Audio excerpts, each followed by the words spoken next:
Hello everyone, my name is Leon Adler and welcome to The History Upon Our Shores.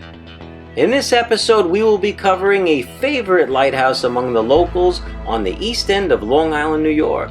Its official name is the Long Beach Bar Lighthouse, but you will most often hear it referred to as Bug Light. So where did this nickname come from? And what makes this lighthouse so special and so dear to those who frequent the waters with which she stands? Those answers and more, including some special tips on how you yourself can experience Bug Light, coming to you right now. We now go back in time to when boaters returning from sea, as they were navigating through Gardiner's Bay, were met with peril by a sandbar protruding into their pathway home.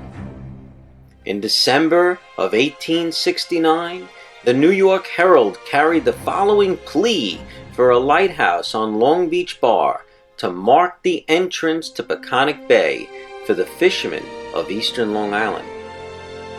A light casting its friendly radiance across the waters at this point in years past might have been the means of saving many a gallant little craft and kept the black shadow of desolation from many a home.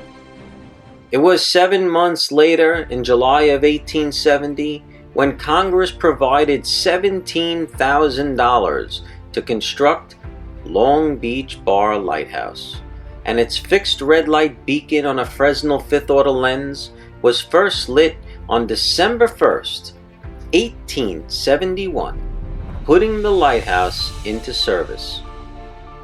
The lighthouse's first keeper, William Thompson, was met with significant challenges as there was little oil on hand for the light, and the ice fields on the bay during winter threatened the structure of the lighthouse itself. You see, this lighthouse was built with what is known as a SCREWPILE foundation. Spindly legs penetrating 10 feet into the bottom of the bay is what supported the structure itself. From a distance, the lighthouse sitting on top of its legs resembled a water bug walking on the water, and so the lighthouse had come to be affectionately known as Bug Light. With water and ice freely moving through the SCREWPILE foundation, Congress needed to act before the lighthouse faced its potential destruction. In June 1872, Congress allocated $20,000 for a breakwater to protect the lighthouse from future ice flows.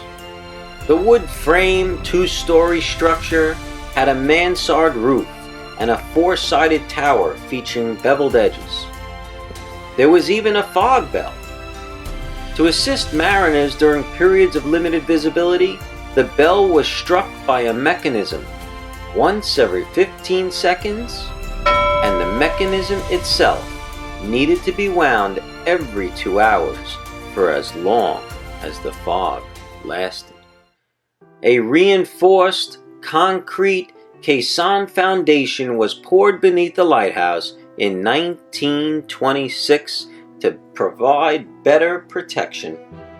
Bug Light then became unique in that it held the distinction of being both a SCREWPILE foundation and caisson foundation lighthouse. Around this time, a rainwater cistern was installed, benches to keep tools, and a steam heating system. A 600-gallon kerosene tank was in place to store the fuel to keep the light lit. Approximately 4 times a year, boats would arrive with deliveries of fuel and other supplies to support the lighthouse and its keepers. But as it was, they were responsible for providing their own food. With Greenport across the bay, they did not have far to go. But lobsters, blackfish, clams, and oysters were often available near the lighthouse itself.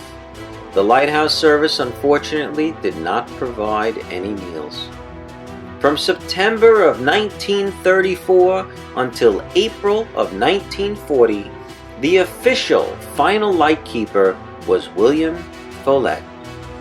His wife Ada was there with him until 1937, and in the years that followed thereafter, his grandson, William E. Allen, remained with him to assist in the lighthouse duties. On September 21, 1938, with minimal warning, a great hurricane slammed into Long Island. It later became known as the Long Island Express, as it wreaked havoc and destruction in its path.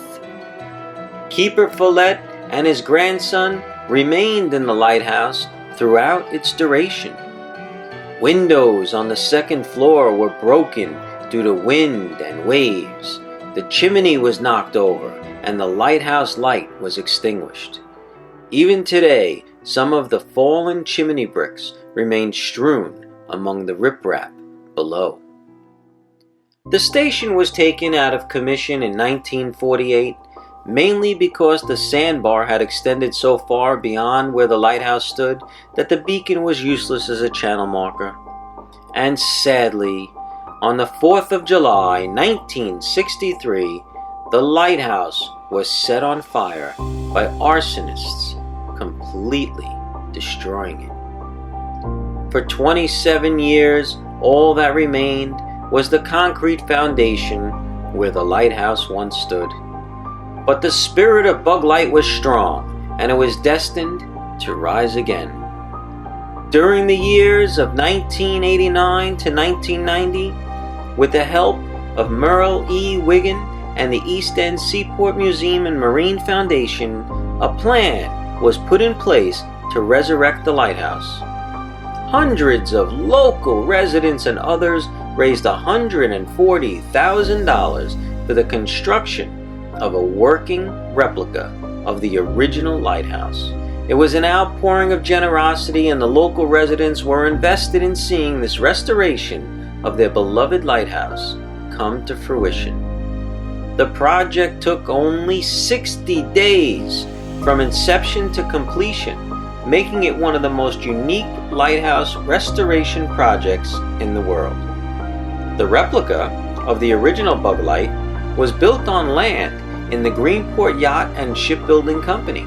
It was launched down the Yards Railway in several pieces on September 5th, 1990, accompanied by a Navy band and 40mm 21-gun salute. At dockside, it was separated into 3 sections and loaded onto barges, which were towed to the site. By the end of the day, the sections of the lighthouse had been lifted into place by a giant crane, and the tower's solar-powered beacon was lit as a private aid to navigation to the accompaniment of a special fireworks display. In its current state, it stands 63 feet above sea level and maintains elements of the original lighthouse as it was in 1871, with the wraparound deck and bell, as well as the lighthouse as it was in 1926, with the concrete foundation. Some believe that this may be the only lighthouse ever reconstructed on land and reassembled over its original base. In 1993, due to support from the community and local mariners, the Coast Guard recognized the beacon as a federal aid to navigation. They installed solar panels, batteries, a new automated modern light that flashes once every 4 seconds. Now Bug Light is a shining symbol of our community's dedication to keeping our maritime heritage alive. East End Seaport Museum is responsible for taking care of the lighthouse structure, and the United States Coast Guard maintains the light itself. The lighthouse is visible alongside Main Road 25, between East Marion and Orient. This is a beautiful, scenic stretch of road, and when the highway begins to wind around the bay, keep an eye out for the memorial plaque affixed to a stone in dedication to those who contributed to the restoration of Bug Light. The lighthouse itself can be seen off in the distance, 2 miles out in the bay. And while many lighthouses are only available to be seen from a distance, not Bug Light, you can visit this remarkable piece of maritime history up close and personal, and getting there could not be easier. Make your way out to Greenport, New York, out on the east end of Long Island. In addition to driving, you can even take the Long Island Railroad. Once there, you will be in the center of a beautiful Long Island port with a history dating back to the 1600s. You will find clam bars, a carousel, fine food and gift shops, ferries making their way back and forth to Shelter Island, family fun, marinas, and yes, even museums. This is where the Bug Light cruises and tours are made available, the East End Seaport Museum. In addition to sharing the joyful experience of visiting an offshore lighthouse with the public, these educational, inspirational tours also help raise much needed funds for repairs and ongoing maintenance of the lighthouse. Your tour will begin with a scenic boat ride on board one of the local fishing boats. As you make your way through Peconic Bay, you will leave the village of Greenport behind. A short ride ahead to where the waters of the Peconic and Gardiner's Bay meet is where the Bug Light stands. When you arrive at the lighthouse, you will first have an opportunity to hear about the history of Bug Light, as well as explore the main room with many photographs and artifacts. A spiral staircase leads up to the second story, where you can learn about the ghost of Brownie the dog, who once inhabited the light with the last keepers. And wait, it gets better! There's a strong possibility that your lighthouse tour guide will be a man named Bob Allen. You may recall that Keeper Follett often had his grandson William Allen assisting him on the light. Well, Bob Allen is William Allen's son. That's right. This is more than a tour of a lighthouse, but also an opportunity to experience what life was like for the lighthouse keepers from an actual descendant of the keepers themselves. Bob Allen brings the story of the last keepers to life and keeps the lighthouse keeper's spirit alive.